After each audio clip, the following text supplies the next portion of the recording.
They risked losing everything: jobs, freedom, even their lives.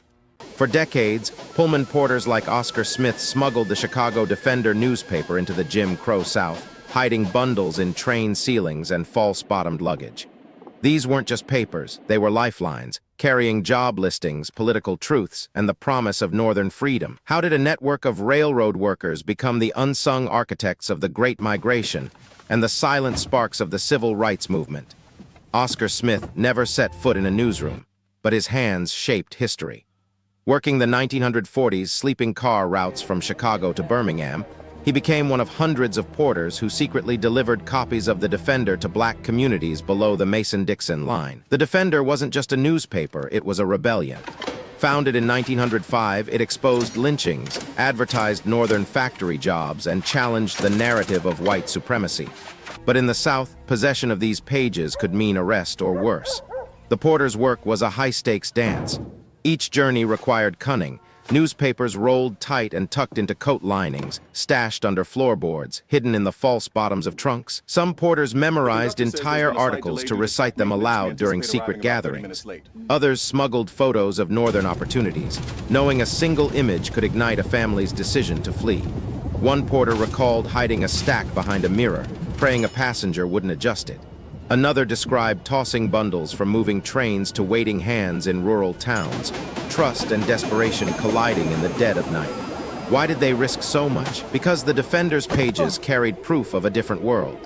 In 1910, it launched a campaign against the black brute stereotype, directly challenging Southern propaganda. By 1917, its coverage of Northern wartime jobs had spurred thousands to migrate northward. The porters were the bridge between worlds, ferrying not just newspapers, but hope. One Alabama farmer's wife wrote to the Defender, "We've sold our mules and packed our sacks. We read your words, we're coming."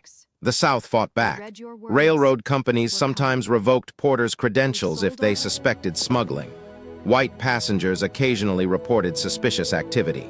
In 1921, a porter in Macon, Georgia, was arrested for distributing incendiary literature. He'd been caught with 50 copies of the Defender. Yet the network held. The Brotherhood of Sleeping Car Porters, a union formed in 1925, quietly protected members who faced retaliation. Their motto, "We carry more than mail, we carry dreams." The impact rippled outward. Between 1916 and 1970, 6 million black Americans left the South, reshaping cities from Chicago to Los Angeles. The Defender's stories were their roadmap. Historians argue that the Great Migration wouldn't have happened without the porters' underground press. And when the civil rights movement erupted in the 1950s and 60s, many leaders had grown up hearing Defender tales of Northern resistance. Rosa Parks' family migrated north after reading about Detroit job opportunities. Martin Luther King Jr.'s father cited Defender editorials in his sermons. But Oscar Smith's name? Lost. Like thousands of porters, he died unnamed, his contributions buried under history's indifference. The Defender's editors rarely acknowledged their couriers publicly, fearing exposure.